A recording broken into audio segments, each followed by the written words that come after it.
un'imboccatura che rispetta diciamo, la ragione storica dello strumento e quindi riparato allo stesso modo come è stato costruito, su cui dopo si mette la lacca. Questo qua è solamente un pigmento che serve per togliere quelle parti che deve dire che siamo in un laboratorio dove si sta lavorando alla vernice di un pianoforte. Per adesso questo pigmento è un pigmento che serve solo a colorare, ma per renderlo lucido bisogna aspettare di avere la lacca. Ci sono varie fasi che bisogna passare per poter dare la lacca, che essere sicuri che la superficie sia finita, perché nel momento in cui dai vernice dopo non c'è un pigmento nero, che è un pigmento che serve solo a colorare le parti che si sono scolorite. Adesso questa è una vernice che è stata data un secolo fa, è uno strumento italiano di Cremona, l'Anelli, ed è uno strumento che ancora funziona, ha un bel suono e vale la pena riprendere la vernice così com'era.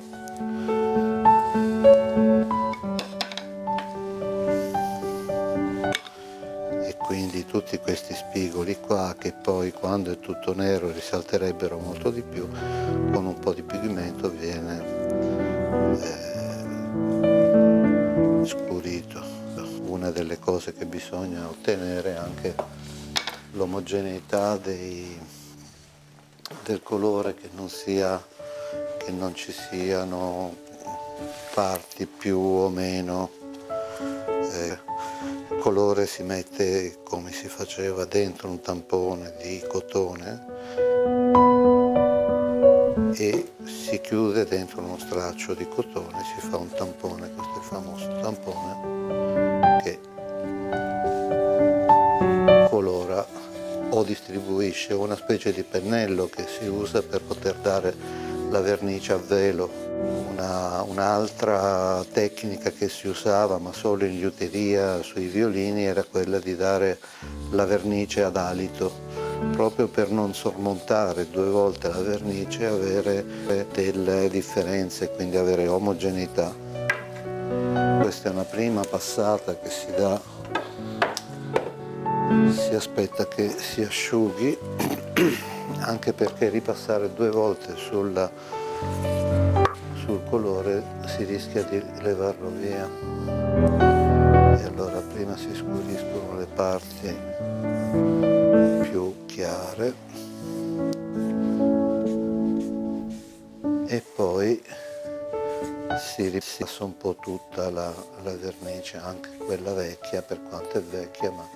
ripassarla non è male, sempre per la gloria dell'omogeneità. Ovviamente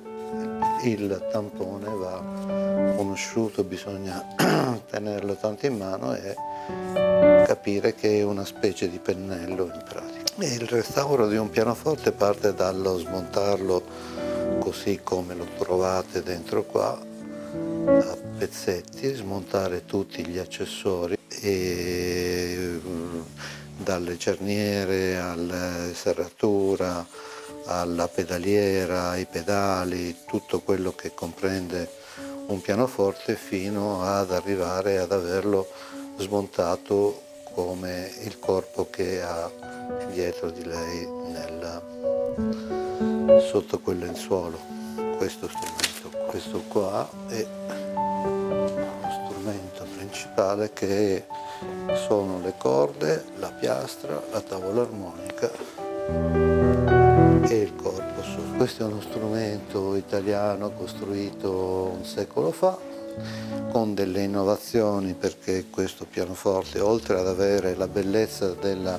tavola armonica in abete armonico, che non è come quella tavola là, questa tavola qua è il legno che ha scoperto Stradivari, ed è il legno che risuona meglio, almeno fin da 300 anni a questa parte. su questo strumento hanno messo un paio di tavole nobili, chiamiamole così, una sotto i bassi e una sotto i ponticelli degli acuti, che parte da sopra, da sotto. In più questi pianoforti, quindi quel legno là probabilmente è il legno che viene da Tesero, nella Val di Fiemme, dove è stato trovato questo legno la prima volta.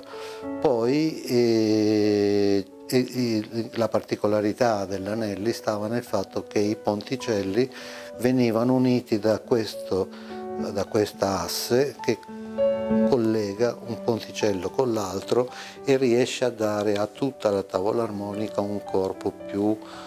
pieno, così. Altre innovazioni ci sono dalla parte di sotto, che sono i rinforzi sotto le catene degli acuti, in modo a venatura incrociata, di modo che sia più rigido e quindi che risuoni meglio. Questo è uno strumento che merita di essere ripreso in mano e di sentire come suonava, perché